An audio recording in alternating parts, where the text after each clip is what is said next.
But for anyone who hasn't attended, I just wanted to review the executive order, what it means. And can people hear me? I'm getting a note that my connection's a little unstable. Can you hear me and see my screen?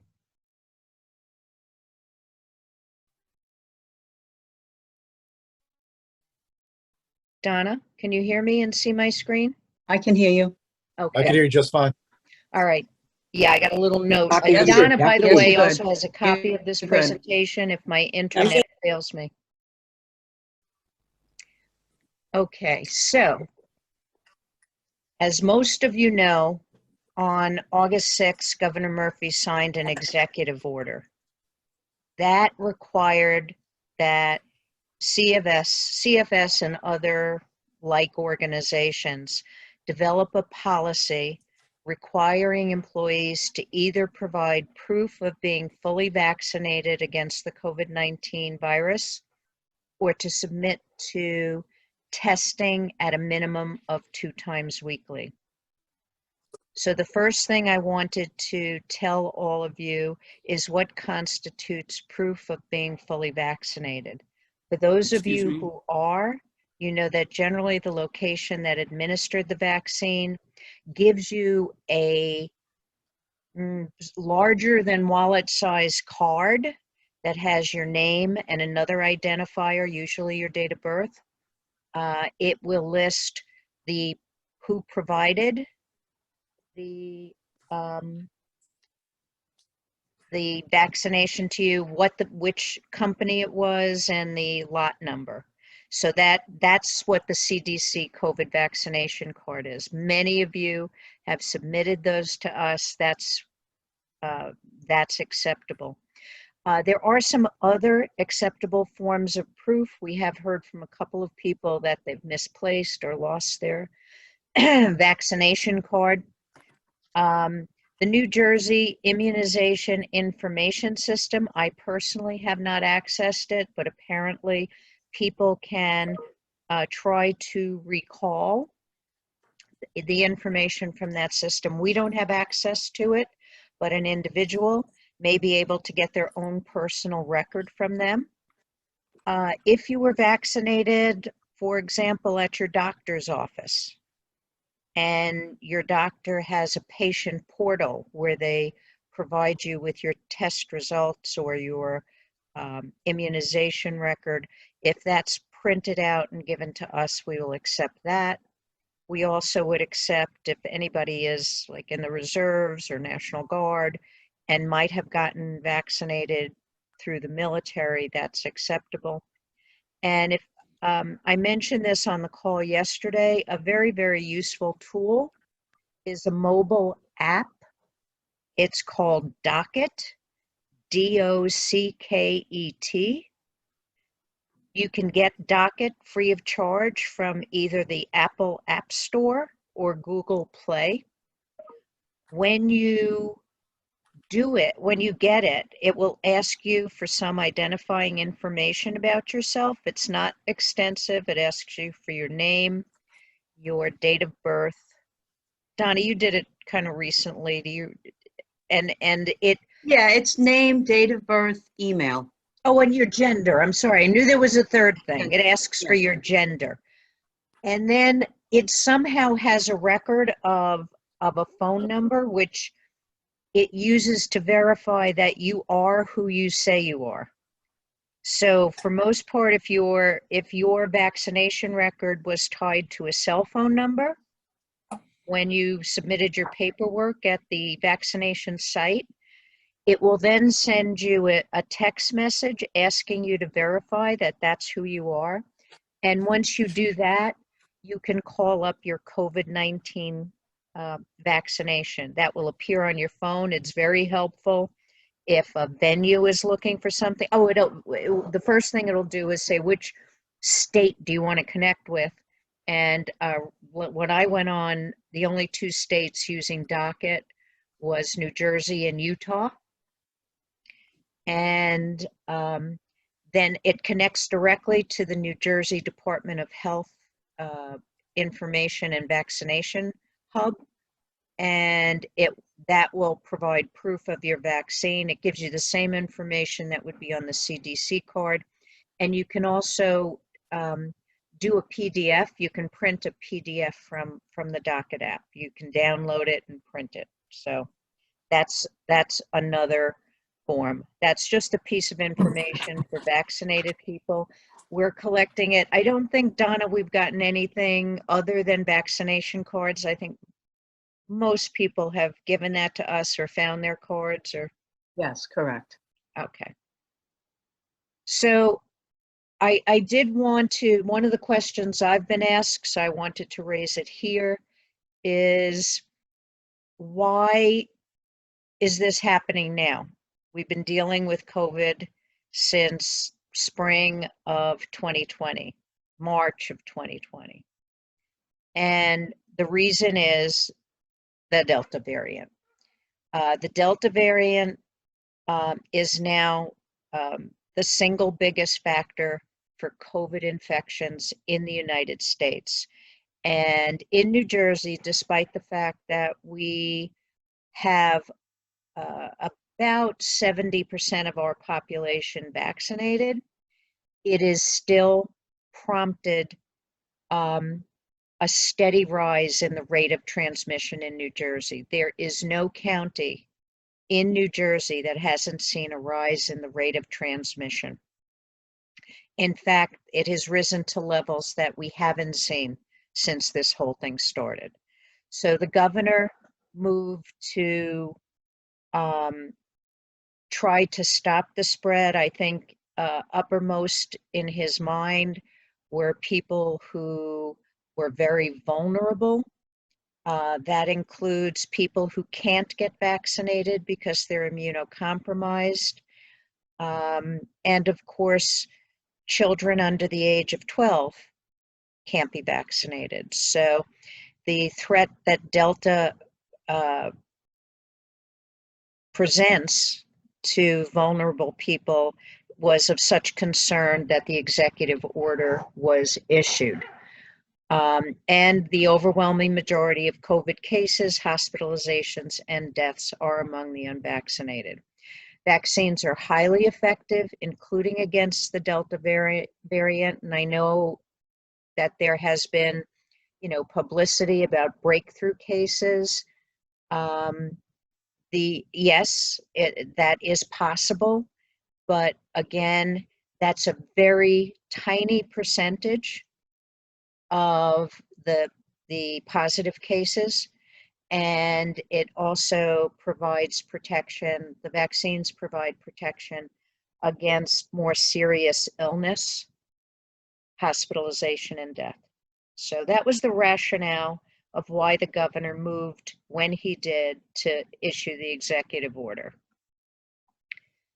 Okay, so if staff are not fully vaccinated by September 7th, then of course fully vaccinated is defined as 2 weeks after the final shot of the vaccine you took. Moderna and Pfizer have a series of 2 shots, so that would be 2 weeks after your second shot. If you got the Johnson & Johnson vaccine, that's a single shot, so it would be 2 weeks after the Johnson & Johnson. That would be the date by which you would be considered fully vaccinated. If you are not fully vaccinated by September 7th, you must provide proof of a negative COVID test at least weekly. In fact, the executive order says possibly 1 to 2 times per week. At this point, we're presuming weekly testing, but that could change. Employees who have not provided proof of vaccination or a negative COVID test will not be permitted to work and will be taken off the schedule until we receive the documentation.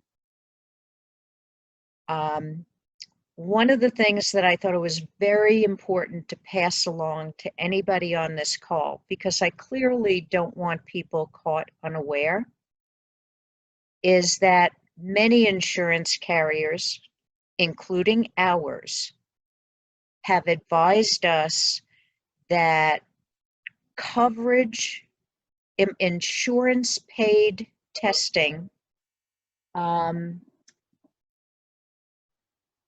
it will not be covered if it's for employment/recreational purposes.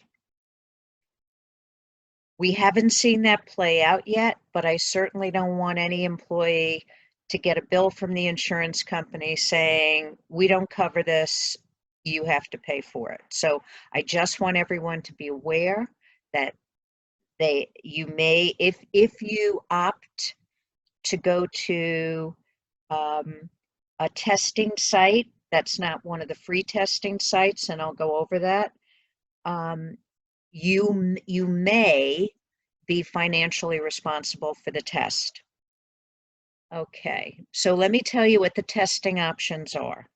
As I mentioned, the Department of Health operates free public testing sites. They will not ask you for proof of insurance. However, these testing sites, which are in many, many counties, although we didn't see any listed in Bergen County, which I don't understand since that's one of the most populous counties in the state, may limit who can go to local residents. So it may be places near your home if you choose to go to one of those sites. Instead of just giving you those site names, because we believe that this could change over time, we're giving you the link here in this slide that will be updated by the Department of Health. You can also, when you go into this page, there's a place where you can put your zip code and it'll show you where you could go. That's one option. The other option is, as I said before, you can access testing that, you know, for a while anyway, seemed to be readily available at pharmacies, at labs. But again, I wanted you to be aware that at some point you may be responsible for the cost of testing. What our insurance carrier has told us is that if the test is for diagnostic purposes, so for example, you've been exposed, we notify you that you've had an exposure and you should get tested. That is a diagnostic test. However, if you need to show us a test because it's just an employment policy, they have indicated that that won't be covered.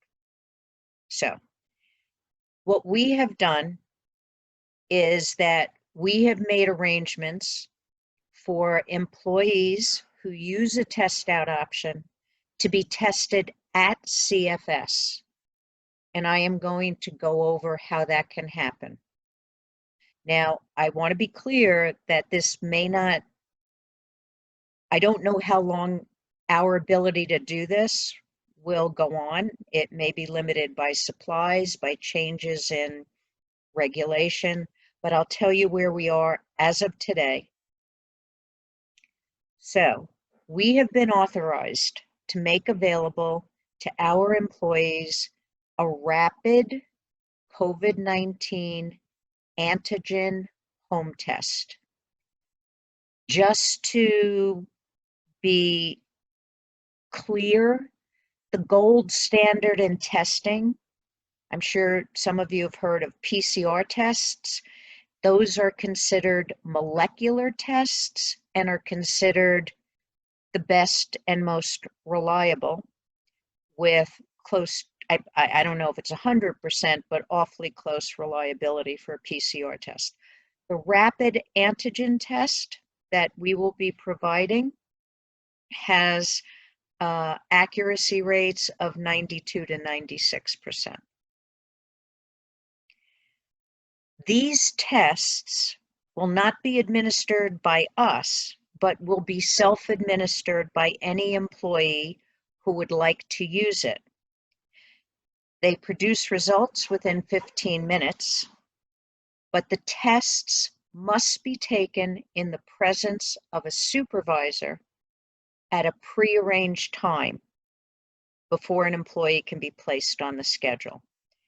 And the reason for that, and I believe there's a comment on this on another slide, is that in order to do this, we had to get a waiver from the Department of Health that allows us to use this kind of test to test out staff.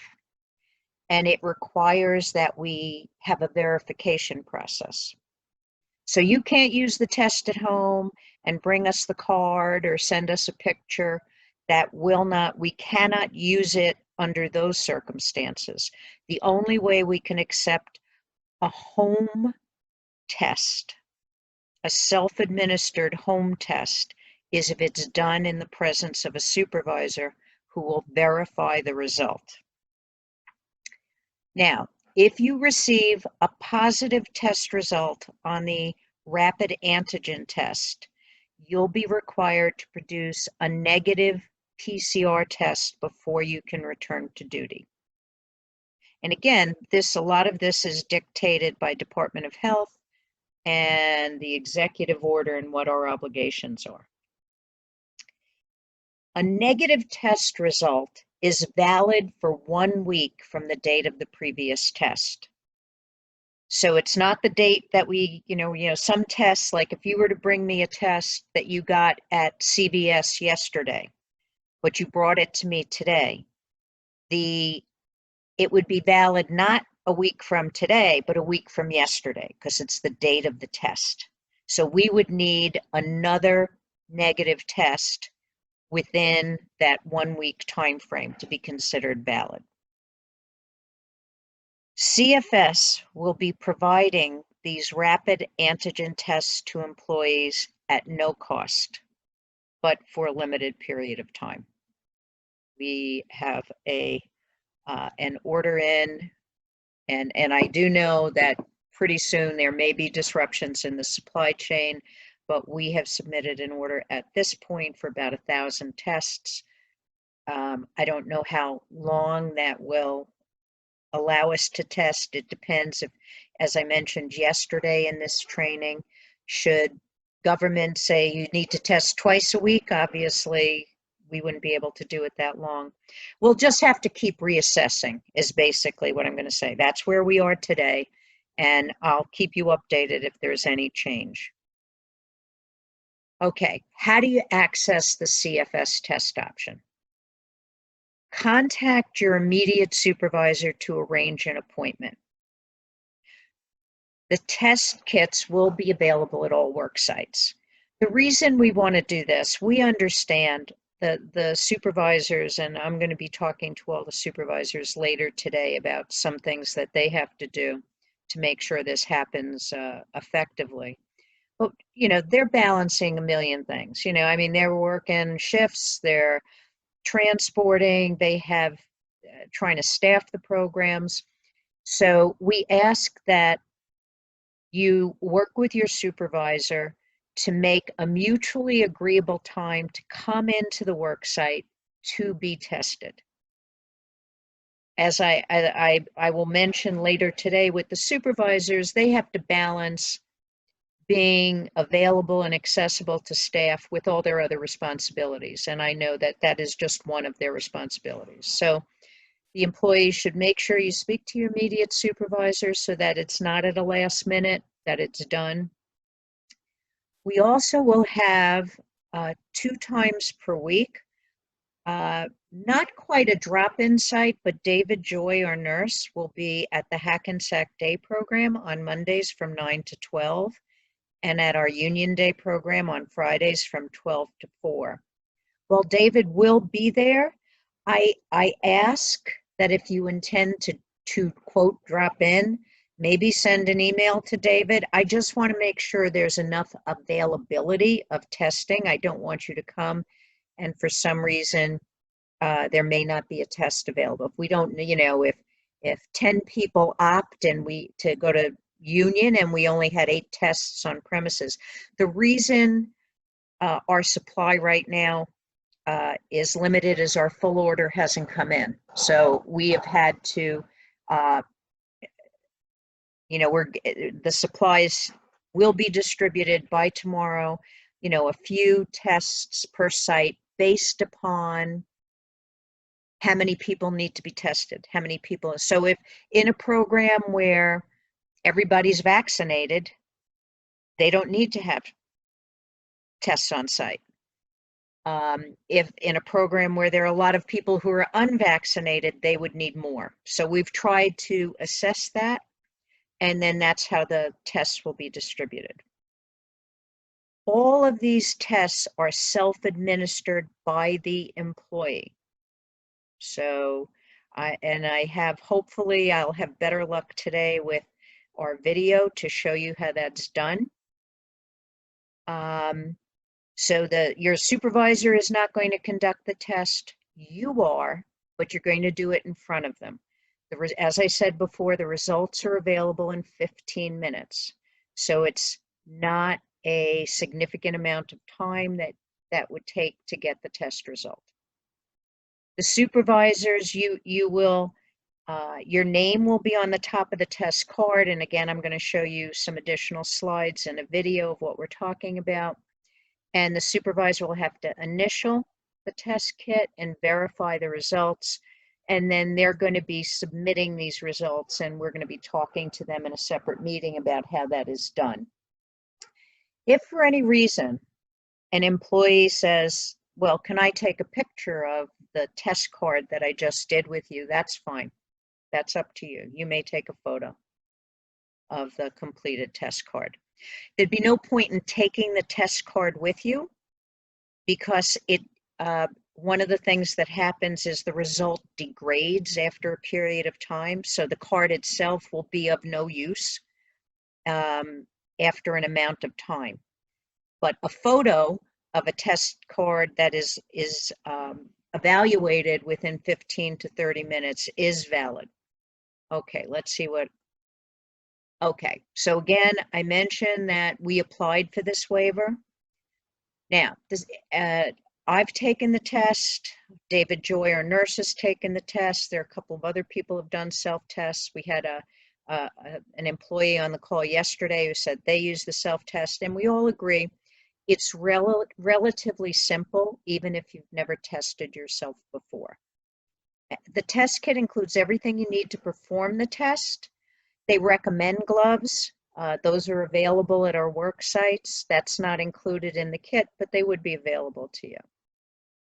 As I mentioned, it takes 15 minutes. The test involves a lower nostril nasal swab, not the really deep swab that's done by the clinical labs. The swab is inserted about a ½ inch into each nostril, and the video should illustrate what that looks like. And this test has approval for anyone over the age of 15. Okay, now I'm very hopeful. Please let me know if you can't see this. I'm hoping I could get this to work since I embedded it this time. It's all just the sound again, Barb. Really? Is it low or you can't hear it at all? Try it again. Because it's low to me, but I don't know if I can. Let me see if I could press the volume up.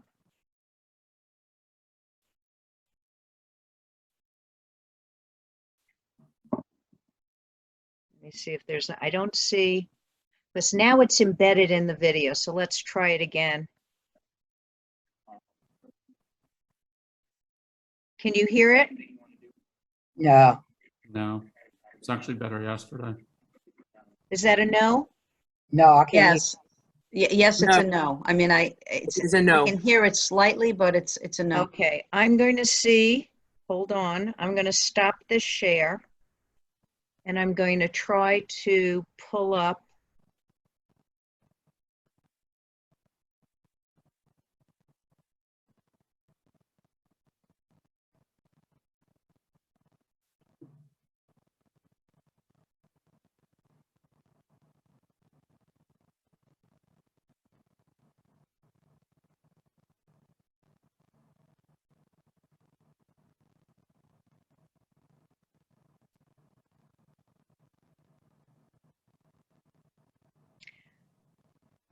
Be patient with me, guys.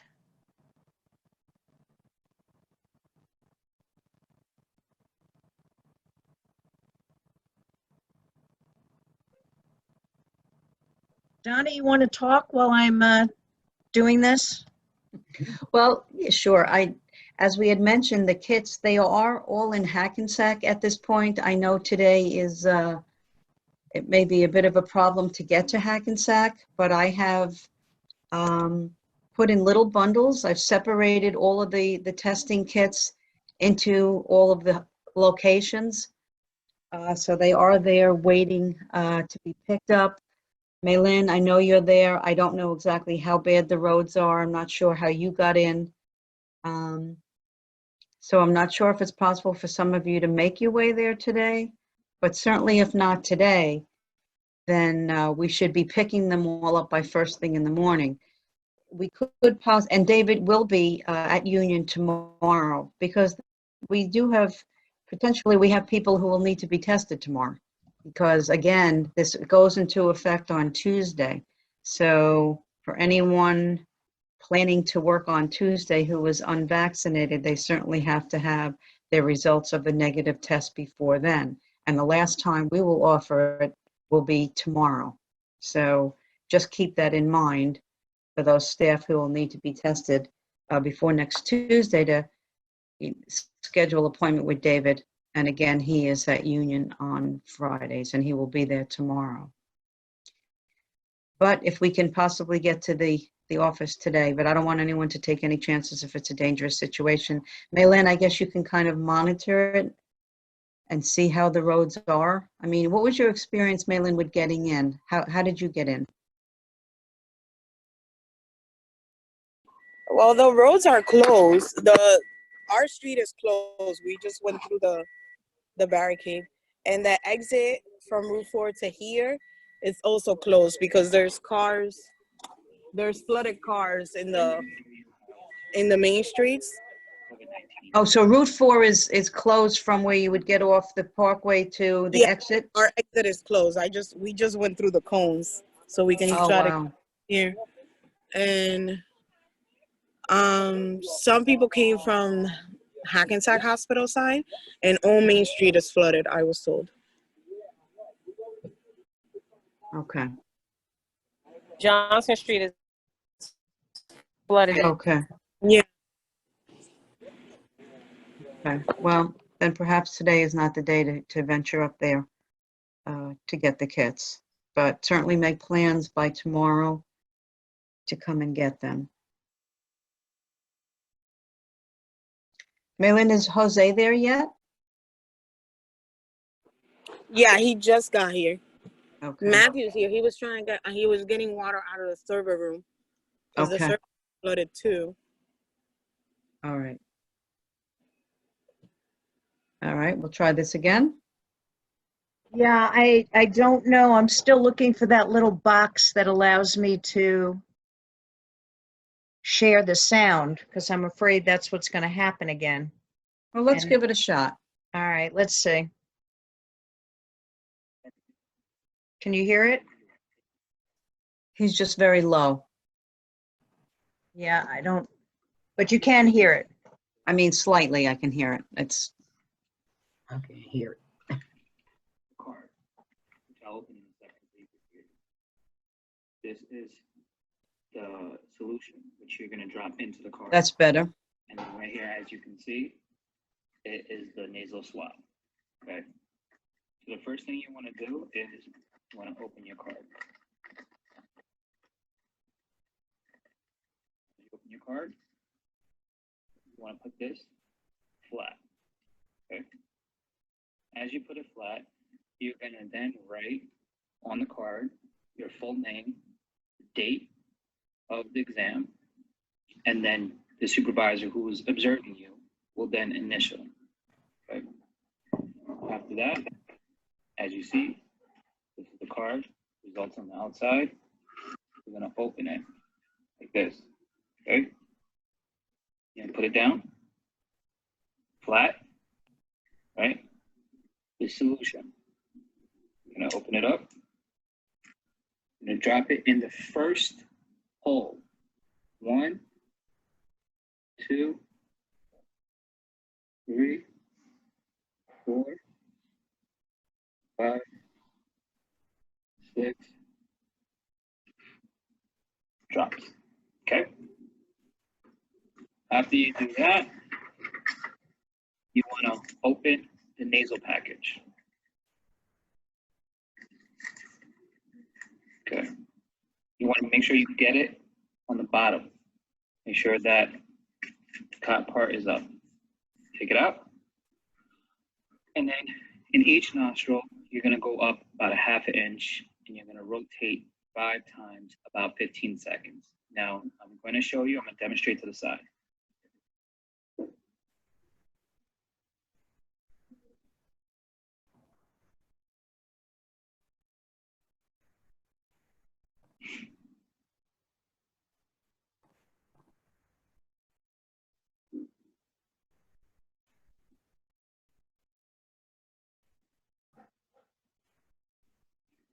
After that, you're then going to take the swab and you're going to insert it into the bottom hole. And then you're going to rotate it 3 times, counterclockwise. After that, you're going to peel the adhesive off and you're going to close it.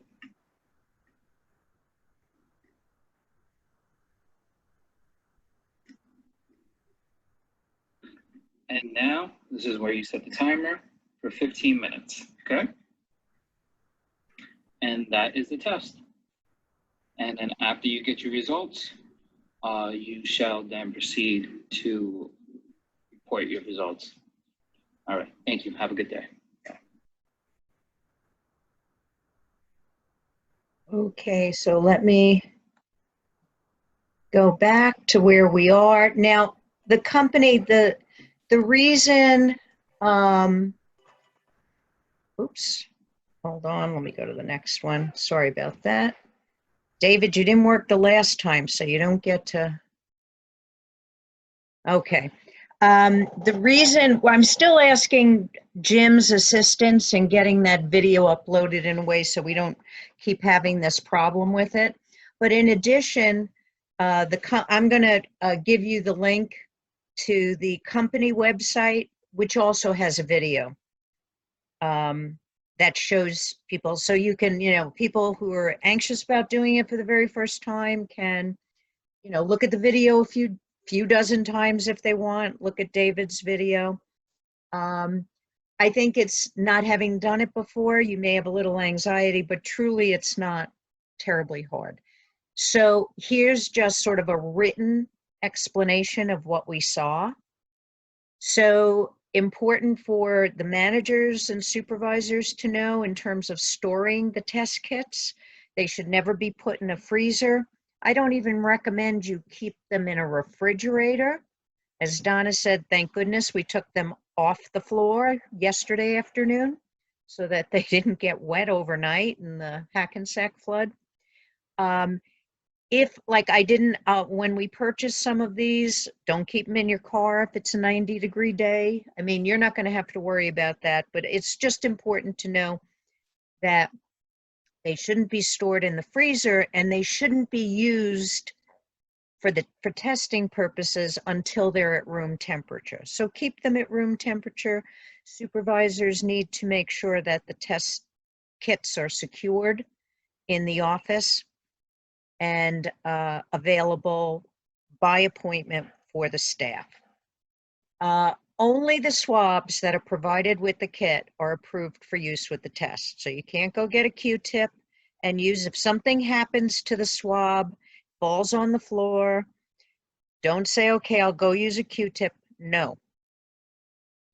Get a new test kit. Only those swabs are used. The swabs have to be inserted into both nostrils, as David demonstrated. You don't put it back in a little plastic bag. It is then put to the solution that's in the card. There are 2 holes. There's a top hole where you put the little drops in, and then when you're done with the swab, you stick the little cotton end into the bottom hole, which just puts it in contact with the solution. And again, it sounds a little bit more complicated than it is. If you watch the videos, you'll see. But here are some important things to know. There's a little window. I don't know if you could tell it in David's video, but in the front of the card, there's a little. Barbara, Yeah. excuse me 1 minute. Are you meaning to be sharing your screen right now or no? Yes, didn't I? No, you were, but not right now, so. Okay, hold on. Let me get out and see. Where's my Zoom? Here we are. So let me share my screen. Can you see that? Yes, you're on the first All right, I'm going to keep slide. going. Yeah. I don't know. Let me make it bigger.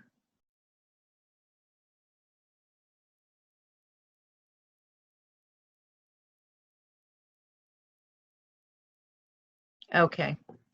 So this was the slide I was talking about. And everything that I told you is on that first panel on the left. What I wanted to tell you is that this little window, can you see, can everyone see? Yes. Okay. So when in the little window on the top of the card, you'll see this through like this little window, you will see this blue line. That is the control line. If you open up a test kit and that blue line is not visible, there's a problem with that test kit. You have to, don't use it. You have to use another one. This tells you that the test kit is okay. And I will show you what the results look like on the next slide. We talked about how you label it, that we recommend gloves. It is important that the results be read not less than 15 minutes, because trust me, the thing starts changing color right away and you don't know what you're looking at. You have to wait 15 minutes, but not later than 30 minutes. Okay? Is that clearly visible to everyone? Yes, it is. Okay. I know it's a smaller screen because I'm doing it off my email now. Okay, so this is just written instructions of what David showed you to do. How to open up the card, how to put the liquid in, the reagent or solution into the hole, how you insert the test swab, and then how you have to visually read. What I was talking about, this is the front of the card right here. And that's where that blue line would be before you do the test. This is before. Okay. Now, what will you see after the test? After 15 minutes, but not later than 30 minutes, this is what you're going to look for. Here are valid results. That top line turns pink. If there's no line on the bottom, it's a negative result. The top line turns pink. If you see a line, a pink or purple line on the bottom, that indicates a positive result. It's detected some antigen. At that point, we would advise the employee to go get a PCR test. So that would have to happen. Now, like I said, it's possible there could be a false positive. For the safety of the individual, they should get a PCR test. That's state of the art. I'll be going over this with supervisors later today. But I also wanted to let you know if there was some kind of problem with the collection, what you might see. So these are invalid results, which means that test kit is not useful. There's no control line at all, this one. There's only the blue line is still there. That's not good. There's only the sample line on the bottom. That's not good. The top line remained blue, and there you got a line on the bottom for the sample. None of these results are valid. These are the only, in order to have a valid result, the top line turns pink. And then you can have either no line or a pink line. No line is negative, a pink line is positive. Any questions about that? Okay. Again, you'll see the video. We'll send a link to the website that the company uses where they have all this, and hopefully we'll figure out how to get that. Actually, Jim took one stab at that video for me, and it was very, very blurry. So I can get it to play better, but for some reason I can't get the sound. So we'll work on that for you. Okay. I think that was the end of my slides. So I go back and start my video. I am available for questions. One of the things I had mentioned during yesterday, so I see we have some things in chat. Let me see what we have here. Yes, the test is at least one test per week minimum. So yes, we're testing 1 time per week. We may be directed to test 2 times per week. At this point, we're planning on weekly testing, and we're going to be tracking testing weekly. Again, a lot of this is in flux for those of you who weren't on the call yesterday. I mean, when the executive order was issued on August 6th, that was a Friday, we were told we would get, we meaning those of us in the provider community, that we would get some clarity for the governor's office the following Friday. You know, all we learned then was that the state's not going to help us do the testing or pay for it. They've made that very clear. It's on us. They're not getting involved. We had asked for an extension because we understood it was very short time frame to try to get information. It took another week to find out what would be an acceptable test. I had been aware of the home tests, but I didn't know if they would be acceptable for the purposes of this executive order. And what we were then advised is that the only way we could use that is if we got this waiver from the Department of Health. I had to apply for that waiver.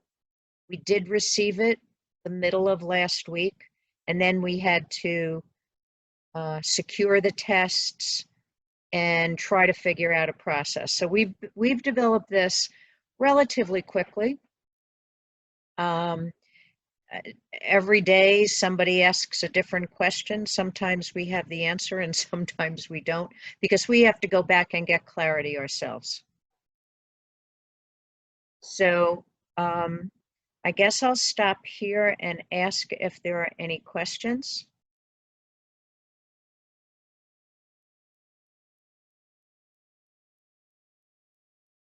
Okay. We are having a meeting for all the supervisors at 1 o'clock this afternoon, because one of the expectations and responsibilities that we have by virtue of the fact that we got this waiver, we're going to have to do specific reporting to the Department of Health. So how we collect the information, how we verify, and also to DDD. DDD has told us that our verification and proof of vaccination or a negative COVID test will be audited by the Department of Health and by DDD, and we have to be prepared to provide them with verification that we are in compliance with the executive order. So we've come up with initially a set of procedures that we think could work. You know, obviously we haven't started doing our own testing yet. And hopefully, you know, if the supervisors who are going to be on the call now and later have recommendations to improve the process, we'll try to improve it as we go along. And also, again, we have to be responsive to guidance that we get. Guidance, as we know, has been changing based on recommendations from the CDC, recommendations from DDD, what's happening in terms of positivity rate across the state. So things may change, and we will keep you posted as they change. I also want to indicate if anybody wants to reach out to me or to Donna or to David Joy, if you have any questions, if you don't want to ask your question in a group setting, that's fine. You can send an email. If you have a question that you think should be directed to HR, you can contact Denise. We'll be putting out an official policy by tomorrow, because we have to submit our policy. We have to have in place our policy by September 7th. I'm going to ask that Donna, Anise, Radina, just if there's anything you'd like to add.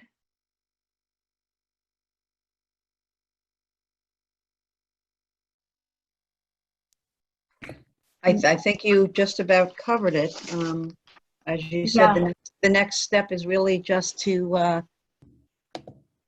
speak to staff and make them be aware of all of this, because Barbara said next Tuesday we are on. So and we'll talk more about this obviously in the supervisor meeting, but it's time. And like I was saying before, in terms of Tuesday, that may mean that people need to be tested this Friday. So,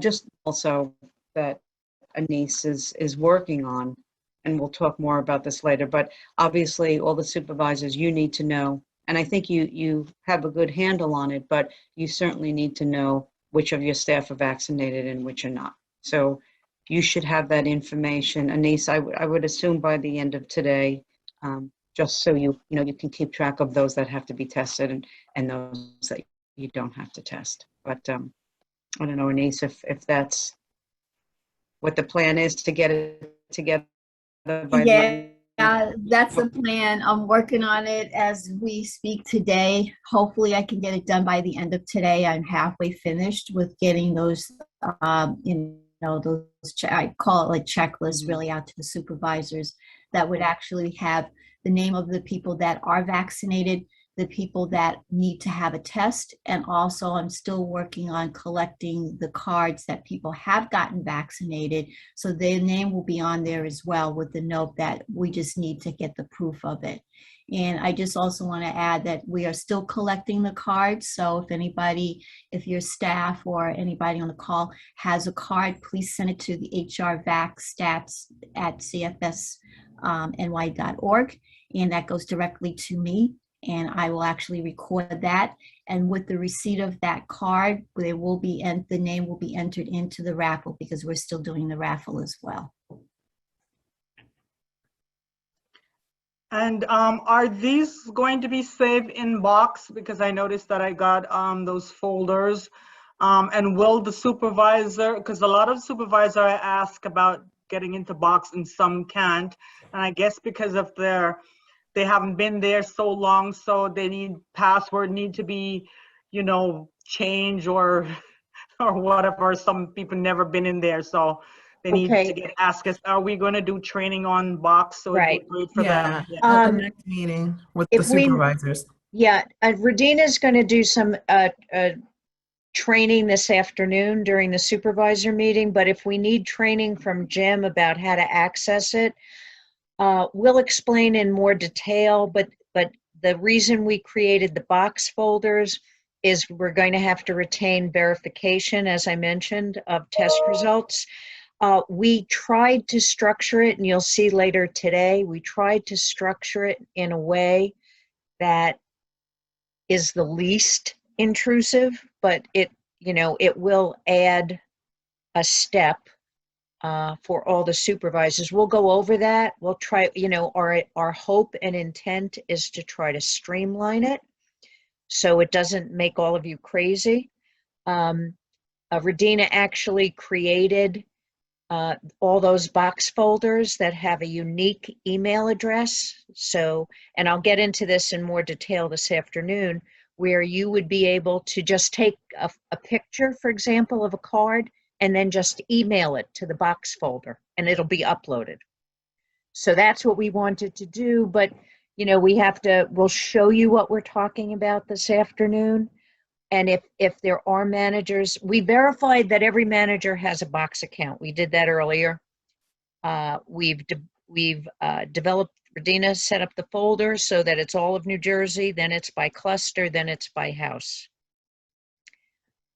We will show you what it looks like, but if somebody wants, you know, training by Jim, we'll get them on. I mean, Radina's good at this, but if you need other training that Jim would have to do, we'll make sure we do that. Okay. So yeah, that was that question. I'm sorry, Radina, did you want to say anything? No, you covered most of it, and Donna and Anise. A lot of what's subsequent, what I will cover is at the supervisors meeting. There's also an update and clarification on what you guys would need to, the supervisors would need to report to QA and HR. So I'll address all that at our meeting this afternoon with the supervisors, and the flow of the box folders and how to upload the test results on there, how to get everything into box. So a lot of it will be covered at the supervisors meeting. This meeting has been recorded. I'm going to get the link to this as well as the PowerPoint. If I do want to figure out how I could fix the video right in the PowerPoint, if not, we'll upload another link to David's video. I'll find a link from the manufacturer of the test, and we'll put as much as we can. I'll put it in an email to all the staff. I will post it on TheraP. So you don't, you know, those of you on the call who say, well, I don't know if I remember, this session will be recorded, will be uploaded, the PowerPoint will be uploaded, the videos will be uploaded, and as anything else comes up, if we can do an assist, we'll do that as well. So that, and for Radina, Donna, and Anise, I'm going to send you what I have so far on the supervisor training. Take a look at it. We have until 1 o'clock to modify if you have any recommendations. So if you could take a quick look. That I sent it to you, Donna, the PowerPoint for staff training. I'll send it to Anise and Radina after I get off. Okay, sounds good. Again, I appreciate everybody who got on the call today and yesterday. I know it's a lot to process in a relatively short period of time, but that was the hand we were dealt. And, you know, again, the intent was for the most part, was to protect the public health. And as difficult as it is, we're doing our best to comply, keep everybody safe. So as a final note from me, please remember to stay masked up, wash your hands, and take all the safety precautions you need to take. Okay, that's what I have. Miss Barbara. Yes. So are you guys going to email us and let us know if we can go get tested tomorrow at CFS? David will be at the Union Day program from 12 to 4. That's unless if there's some kind of